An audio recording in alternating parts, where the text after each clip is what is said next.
करण्यात आली आहे। ठाण्यातल्या मेळाव्यानंतर एकनाथ शिंदेंनी महत्त्वाची बैठक घेतली आहे। महापालिका निवडणुकांच्या दृष्टीने काही महत्त्वाचे निर्णय घेतले। ठाणे आणि नवी मुंबईची चर्चा खासदार नरेश म्हस्के, कल्याण डोंबिवली आणि उल्हासनगरसाठी खासदार श्रीकांत शिंदे आणि गोपाळ लांडगे, मीरा भाईंदरसाठी मंत्री प्रताप सरनाईक तर वसई विरार महापालिकेसाठी रवींद्र फाटक भाजपसोबत चर्चा करणार आहेत। आजपासून स्थानिक पातळीवरती बैठका घेऊन जागा वाटपावर चर्चा केली जाणार आहे। जागा वाटपात अडचण असेल तर देवेंद्र फडणवीस, एकनाथ शिंदे आणि रवींद्र चव्हाण हे नेते लक्ष घालणार आहेत। ठाण्यात झालेल्या मेळाव्यानंतर एकनाथ शिंदेंनी मंत्री सरनाईक, खासदार म्हस्के, रवींद्र फाटक, गोपाळ लांडगे, हेमंत पवार, विजय चौगुले या नेत्यांसह सविस्तर चर्चा केली आहे।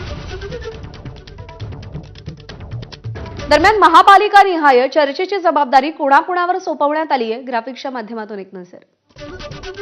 ठाणे आणि नवी मुंबई महानगरपालिकेसाठी नरेश म्हस्के चर्चा करतील।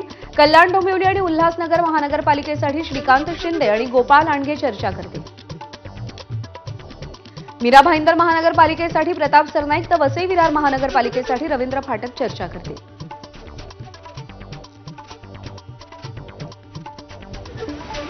महापालिका निवडणुकीच्या तोंडावर नवी मुंबईमध्ये शिंदेंच्या शिवसेनेनं ठाकरेंच्या शिवसेनेला धक्का दिला। ठाकरेंच्या शिवसेनेचे माजी नगरसेवक मनोहर मढवी यांनी ठाण्यातील शिवसेनेच्या पदाधिकारी मेळाव्यात शिवसेनेत प्रवेश केला। मनोहर मढवींसोबत 3 नगरसेवकांनीही शिंदेंच्या उपस्थितीत शिवसेनेत प्रवेश केला। शिवसेनेच्या पदाधिकारी मेळाव्याला कार्यकर्त्यांनी प्रचंड गर्दी केली होती। उपमुख्यमंत्री शिंदेंनी पदाधिकारी मेळाव्यातून ठाणे महापालिका निवडणुकीसाठी रणशिंग फुंकलं। ठाणे पालिकेवरती भगवा फडकणारच असा निर्धार उपमुख्यमंत्री शिंदेंनी व्यक्त केला।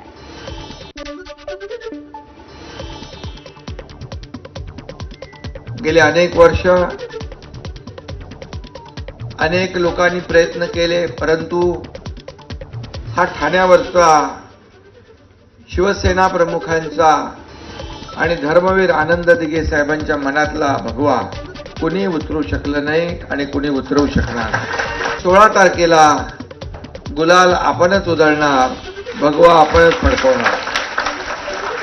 ही काळ्या दगडावरची भगवी रेग आहे। लोक म्हणतात एक तो काय कुठल्या सिनेमात डायलॉग है, एक तो मैं कमिटमेंट करता नहीं और एक बार मैंने जो कमिटमेंट कर दी तो फिर मैं खुद की भी नहीं सुनता।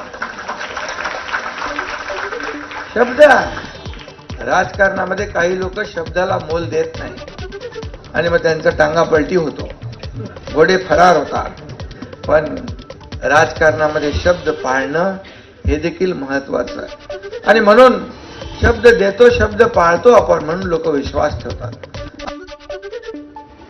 खासदार प्रफुल्ल पटेल आणि सुनील तटकरे यांनी दिल्लीमध्ये